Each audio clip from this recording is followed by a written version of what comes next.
আনুষ্ঠানিক প্রচারণা বন্ধ থাকলেও উঠোন বৈঠক ও গণসংযোগের মাধ্যমে কার্যক্রম চালাচ্ছেন নরসিংদী ৩ আসনের প্রার্থীরা। আসনটিতে বিএনপি এখনও প্রার্থী না দেওয়ায় জামায়াত মাঠ দাপিয়ে বেড়াচ্ছে।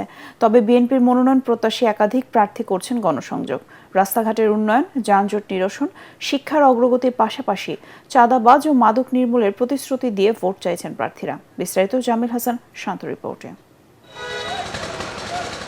শিবপুর ও রায়পুর নিয়ে গঠিত নরসিংদী ৩ আসনের ভোটার সংখ্যা ২,৭০,০০০-এরও বেশি। শিল্প কারখানা থেকে শুরু করে ফসল উৎপাদনে প্রাকৃতিকভাবে সমৃদ্ধ এই আসনটি ঢাকার খুব কাছে হলেও উন্নয়নের ছোঁয়া তেমন একটি লাগেনি এই আসনটিতে। শিল্প কারখানা অধ্যুষিত এই আসনটিতে ভালো মানের কোনো শিক্ষা প্রতিষ্ঠান নেই। ভূমিকম্প সহনীয় মোস্ট ডিউরেবল দেশের প্রথম থার্মেক্স রড সালাম স্টিল। সালাম স্টিল বোঝে ডিউরেবিলিটি। সালাম স্টিল মোস্ট ডিউরেবল স্টিল। ভোটাররা চান এলাকার উন্নয়নের পাশাপাশি যানজট নিরসন ও কিশোর গ্যাংয়ের দৌরাত্ম্য কমাতে যে প্রার্থী কাজ করবেন এমন প্রার্থীকেই ভোট দেবেন তারা।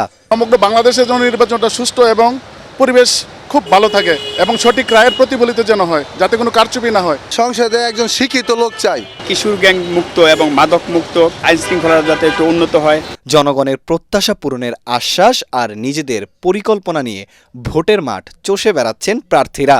যদিও আসনটিতে এখনও প্রার্থী মনোনয়ন দেয়নি বিএনপি। আমি আজকে ২৭-২৮ বছর হলো এই রাজনীতিতে যুক্ত।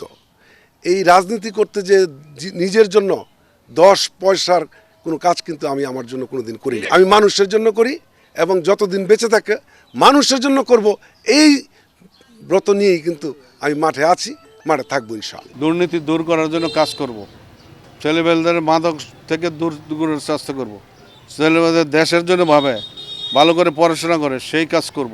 মানুষকে আত্মনির্ভরশীল হিসেবে গড়ে তোলার লক্ষ্যে আমি কাজ করব এবং সেই লক্ষ্যে আত্মকর্মসংস্থানমূলক বিভিন্ন কর্মসূচি আমি বাস্তবায়ন করব। তরুণ প্রজন্ম আর নারী ভোটারদের টানতে ভিন্ন পরিকল্পনার কথা জানান জামায়াতের প্রার্থী।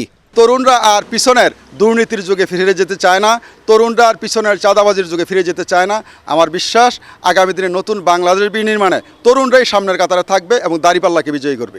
ভোটাররা জানান যিনি সাধারণ মানুষের প্রত্যাশা পূরণে কাজ করবেন ভোটের মাঠে তিনিই থাকবেন এগিয়ে।